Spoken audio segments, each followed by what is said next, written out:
People think that success means that you're the best at what you're doing, whether that be an art, a sport, an extracurricular, or even a job. To constantly be winning, keep collecting those titles, medals, and cups. But in truth, those are just side effects of the real success. Because success is about the journey that gets you there, not just the final result in itself. It's not measurable in physical trophies, but rather the early mornings, the late nights, and even the time spent having fun doing something else. And crazy as it sounds, being good at something doesn't automatically mean you're successful. It's the time and effort you put into improving. And it's not just about one thing either. It's what you're good at, yes, but also combined with all the other things that make you you. Because true success is holistic. It doesn't matter if you're the best soccer player in the world if you don't show up to each and every practice. The way I see it, success is a process, not an outcome. And that process depends on commitment and balance. Success doesn't happen overnight. But if you're not committed to it, it will never happen. So the first thing, commitment. You don't just wake up one day and become perfect at something. You might have a natural talent, sure, but even with no work, that talent will eventually not be good enough. You have to work for it, put in that consistent time and effort. I am a coxswain. For those of you who aren't familiar with the sport of rowing, the coxswain is the person in the boat who doesn't row and is instead in charge of steering, running drills, directing the rowers, and just overall safety.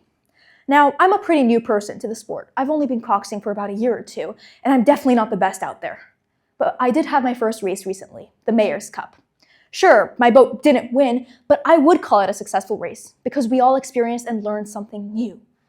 Success comes with time, and trying my best by going to each practice every day and giving my 100% each time, no matter how tired I am or how much homework I have, is a success in itself. Even if I'm exhausted after a long day at school, I still commit to showing up and trying my hardest to improve, because at the end of the day, it's this dedication to becoming better that is the success, even if I'm not perfect. After all, failure wouldn't be to lose that race or to make a mistake on the water, it would be quitting. The success I found in rowing lives in the small improvements I notice every practice. On paper, I'm a pretty new coxswain who hasn't won anything big, but on the water, it's quite different. I see those small steps I'm taking every day, and each practice, I feel myself get better and more comfortable. The second part of the process is balance. Commitment is important, yes, but overcommitment exists too. Real success, the kind that's sustainable and meaningful, requires you to be able to balance your activities with other aspects of your life, like hobbies and spending time with other people. Now, one thing you should know about me is that I love movies. I love making them, I love watching them, and I love talking about them. So of course, this is a great opportunity for me to talk about my favorite film, Whiplash. If you haven't seen it, Whiplash is about a conservatory student named Andrew, who wants to be one of the greats in drumming. Over the course of the movie, due in part to his psychologically manipulative and outright abusive conductor, Andrew's relationship with the drums goes from something he's passionate about to the only thing he ever thinks about. He begins cutting off anything and anyone that isn't directly related to drumming, and he loses sight of why he loved playing the drums in the first place. I don't think that Andrew was a successful person. Sure, he 100% went on to become a phenomenal musician, but if you take that drum set away, he is nothing.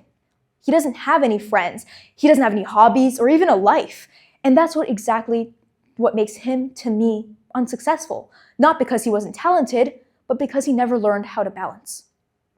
In the film, Andrew has a conversation with his family at the dinner table, where he discovers his relatives don't share the same idea of success as he does.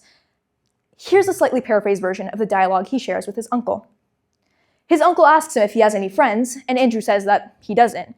And when he asks why, Andrew says that he never saw the use. He then goes on to say that Charlie Parker didn't know anybody until Joe Jones threw a cymbal at his head. Uncle Frank asks, so that's your idea of success, huh? And Andrew says that, I think being the greatest musician of the 20th century is anybody's idea of success. I'd rather die drunk, broke at 34, and have people at the dinner table talk about me than live to be rich and sober at 90 and nobody remembered who I was. His uncle has a little bit of a problem with this. He says that your friends will remember you, that's the point. And Andrew does not agree. He says that none of us were friends with Charlie Parker. That's the point. Now for me, this dialogue is probably some of my favorite in the entire film. It's here when I really realized how twisted Andrew's perception of music and success is. He has no balance in his life and only sees the material portion of success, how well known he is for his craft. I think after I watched Whiplash, my biggest fear became to end up like Andrew, to waste my years chasing after one distant, impossible dream rather than finding joy in all the different aspects of my life. I can't imagine how narrow-minded I would be if I didn't have such a wide variety of passions, and more than anything, I never want to look back and realize I spent my life suffering through a process I stopped loving, all for a meaningless finish line. Because if you're not happy in the process, can you really call that a success? So, what does a healthy balance look like? My favorite example? Elisa Leo. For those of you who aren't familiar with her, Elisa retired from figure skating as a teenager after intense burnout, even though she was a record-breaking skater who was just entering her prime years. She said she no longer enjoyed it and spent 2 years off the ice entirely doing normal teenager things, figuring out who she was outside of skating. And when she came back, Elisa went on to the Milano Cortina Olympics earlier this year, where she won not 1, but 2 gold medals. So what happened over those 2 years? It wasn't her ability that changed, it was her process.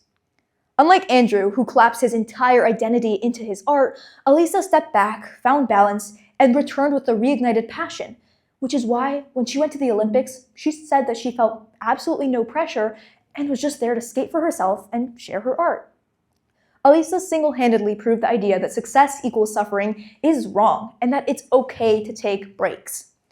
What makes Elisa Leo now so much healthier and successful isn't a sudden magical increase in talent, but rather her approach to the sport and life in general.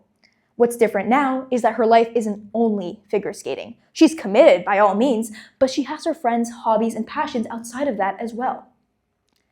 Now, when people look at me, the first word they think of probably isn't successful.